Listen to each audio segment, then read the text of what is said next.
abarukwatwaho omu byobuhangwa omukyanga kya Kigezi niboreka obutashemerwa na munonga abw'enyanja ya Bunyonyi erikweyongera okutahirwa.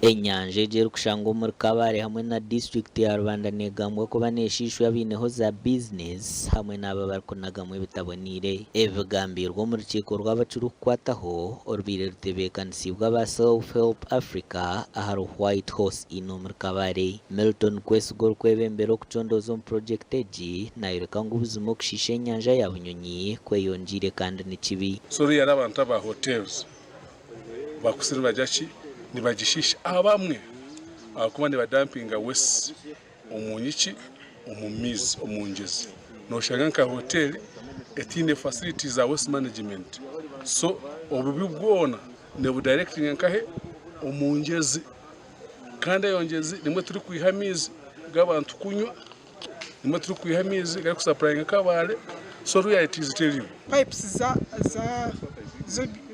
zo bubi omumizi.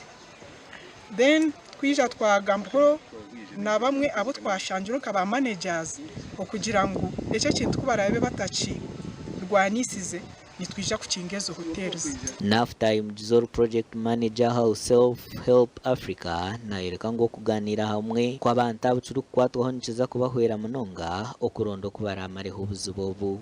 So itwe tureba enyanza umugasho gwenyanza abantu bagumanya so no kureba ngo nka government yataho umukono kureba ngo yaganiraho na hotels ningashi ya guiding abo kuba niyo policy implement ya guiding aho hotels kureba ngo oburofa ningashi byona ebe kubwo munyanza tibiyagarukaho. Martin Turyagendo ryo muhezi wa RDC ahabwa district ya Rwanda ayorekire ngo kumara hekizibeki nukwetenga abantu bono kwatara hamwe. We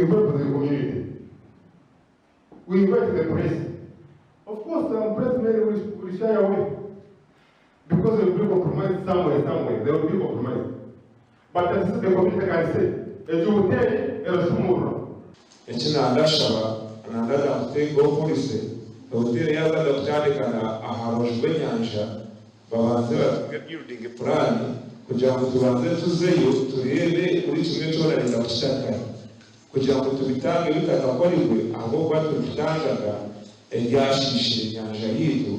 Ekitongole cha Self Help Africa hamwe na African International Christian Ministries nibyo byebembire hurre gikorabero mu nkore ya Building Sustainable Landscapes and Resilient Livelihoods Project kandi entebeekanisa yonekorwa muri Kabare hamwe na Rwanda n'obuhwezi kurwa muri Irish Aid kandi katandika omwaka gw'2023 kusiya omwaka gw'2027. Amakuru aga gashakwa Job Namanya.